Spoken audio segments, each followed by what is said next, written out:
Mr. Speaker. From Florida. Mr. Speaker.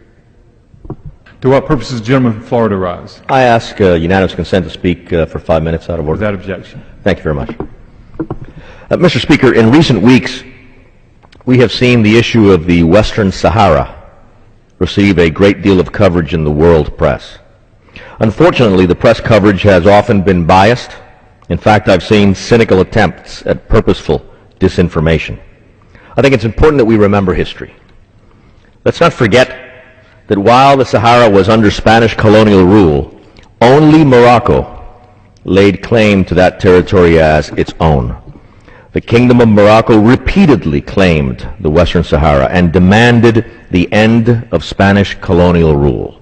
It was only when Morocco's efforts at recovering the Sahara from Spanish colonialism under the leadership of King Hassan II began to be seen as making serious progress in the early 1970s that the so-called Polisario Front came into being. Then, as now, the so-called Polisario Group is financed by Algeria and is propped up by Castro's communist dictatorship in Cuba. Why is it important to understand this? Because in Morocco, our ally in North Africa in the struggle against international terrorism, the issue of the Sahara is the decisive issue. The reality of Moroccan sovereignty over the Sahara enjoys the support of the entire population of Morocco, including the Sahara itself.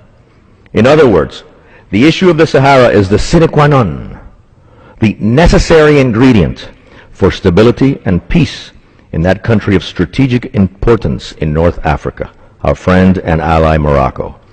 King Mohammed VI and his negotiating team have demonstrated great courage and patience in dealing with this critical issue so closely tied to the security of the entire region.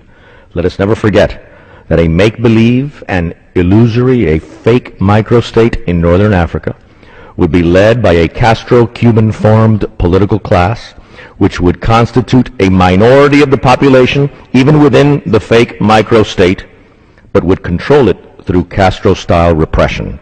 Let us never forget that such a microstate would serve as a focal point of regional instability and destabilization, as well as an exporter of terrorism. For over a decade, Mr. Speaker, Morocco has agreed to grant a genuine and profound autonomy to the Sahara under Moroccan sovereignty in order to reach a realistic and definitive solution to this problem. But Algeria and the so-called Polisario continue to insist on the creation of a fake microstate. Majorities in this Congress, comprising both Republicans and Democrats, have spoken clearly in support of our ally Morocco's position on this critical issue in letters we have sent first to President Bush and then to President Obama.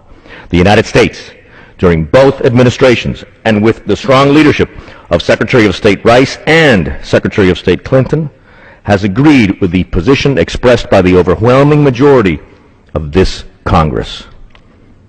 The future of America's struggle against international terrorism and the stability of Northern Africa require that the government and the Congress of the United States continue to stand firmly and clearly with our friend and ally, the Kingdom of Morocco.